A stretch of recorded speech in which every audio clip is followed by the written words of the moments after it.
Il y a une île mystérieuse qui apparaît et disparaît comme par magie. Tout comme le chat de Schrödinger, l'île de Schrödinger existe et n'existe pas tout à la fois. Officiellement, elle s'appelle Sandy Island, et elle est bien apparue sur des cartes, mais elle n'a jamais existé dans la réalité. Des scientifiques australiens ont décidé de résoudre le mystère une fois pour toutes, en se lançant sur la piste de cet archipel insaisissable. Mais lorsqu'ils ont atteint les coordonnées à disposition, ils n'ont trouvé que des vagues d'un bleu infini, comme si l'île jouait à cache-cache avec eux. Cette histoire remonte à 1876. Un baleinier qui traversait la région a signalé la présence d'une île. Celui qui l'a vue a dit qu'elle mesurait plus de 24 km de long du nord au sud et environ 5 km de large, soit environ la taille de Manhattan, pas du tout minuscule. Mais chaque fois que des chercheurs se sont rendus dans la région, ils n'ont rien trouvé. En 1974, une mission officielle en provenance de Nouvelle-Calédonie a donc déclaré que Sandy Island n'existait tout simplement pas et l'a donc exclu de toutes les cartes. Tout le monde a ensuite continué à vivre sa vie, jusqu'à ce qu'on remarque que l'île apparaissait sur Google Earth sous la forme d'une tache noire. En 2012, une autre expédition australienne se rendit sur place pour essayer d'obtenir une explication. Finalement, ils rédigèrent l'éloge funèbre de l'île perdue et clarifièrent la situation pour tous les curieux. Tout d'abord, au XIXe siècle, la cartographie n'était pas ce qu'elle est devenue par la suite. Il était facile de se tromper dans les coordonnées. Ensuite, il y a le fait que la région est très active sur le plan volcanique. Il est probable que de la lave se soit refroidie et ait créé une sorte de radeau. Imaginons maintenant que le baleinier soit passé par là, qu'il ait vu le radeau volcanique et qu'il ait cru, de loin, qu'il s'agissait d'une île. Ce n'est bien sûr qu'une supposition. Les humains se sont aventurés très loin à travers le monde, et il a pu sembler, à un moment donné, que nous avions exploré les moindres recoins de notre planète. Mais lorsque le mont Lico est apparu sur Google Earth, les scientifiques se sont soudain montrés très enthousiastes. Cette merveille cachée au nord du Mozambique n'est pas une forêt tropicale ordinaire. Elle est nichée à l'intérieur d'un volcan. Déterminés à confirmer l'existence de cette forêt mystérieuse, les experts ont réuni une équipe de scientifiques et de spécialistes de haut niveau, venus du monde entier.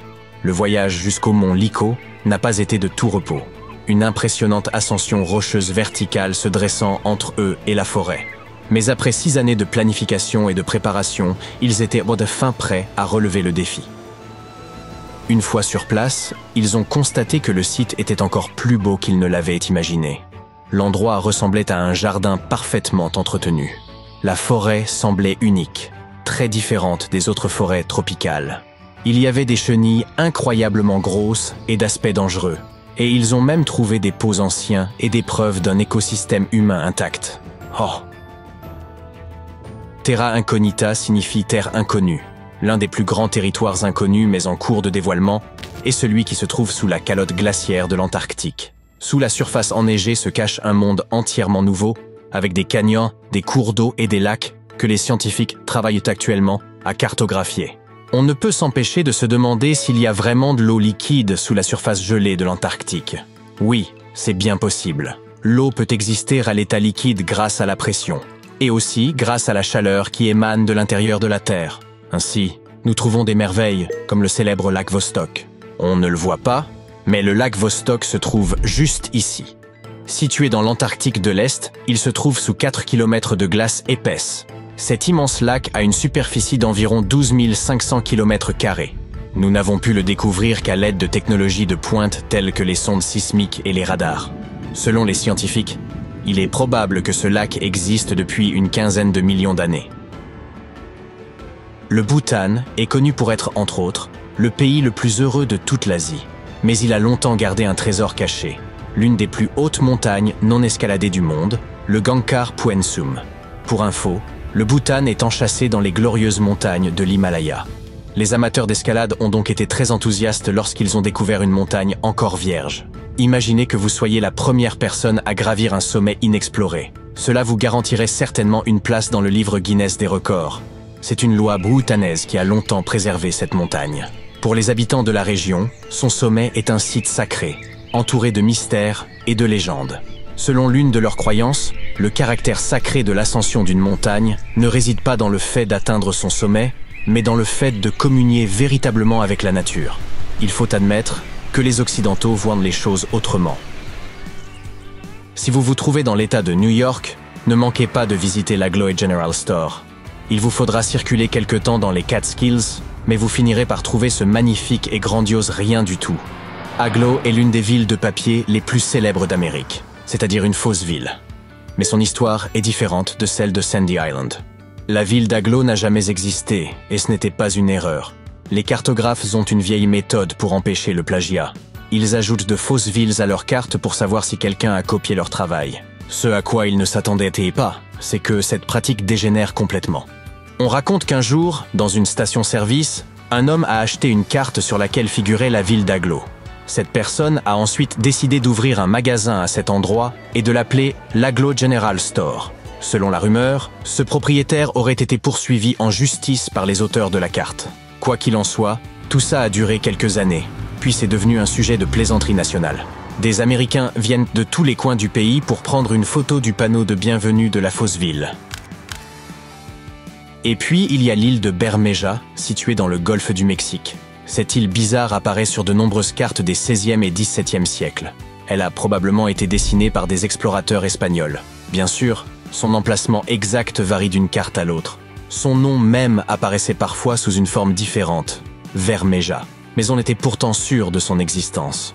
L'île de Bermeja est apparue pour la dernière fois sur une carte mexicaine de 1921, et puis, pouf, elle a disparu définitivement. Les gens ont commencé à se poser des questions. L'île avait-elle coulé? Avait-elle été détruite? En 2009, 3 missions officielles ont été lancées à la recherche de l'île.